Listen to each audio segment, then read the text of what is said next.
So, dahil sa sobrang kain natin sa Pilipinas na mga meat, need na nating mag-cleansing. Ayan. So, ito.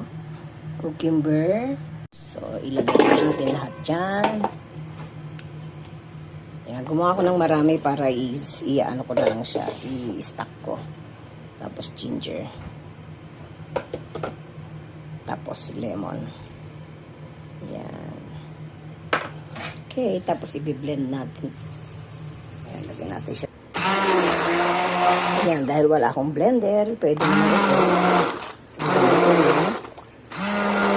Ayan. Blend na natin siya. Ngayon, i-strain natin siya para mawala yung mga bits. So, ayan na yung ating i-strain natin dyan. Tapos yun. Tapos ito na. Meron na akong gawa. Ayan. So, mga kalots, try nyo.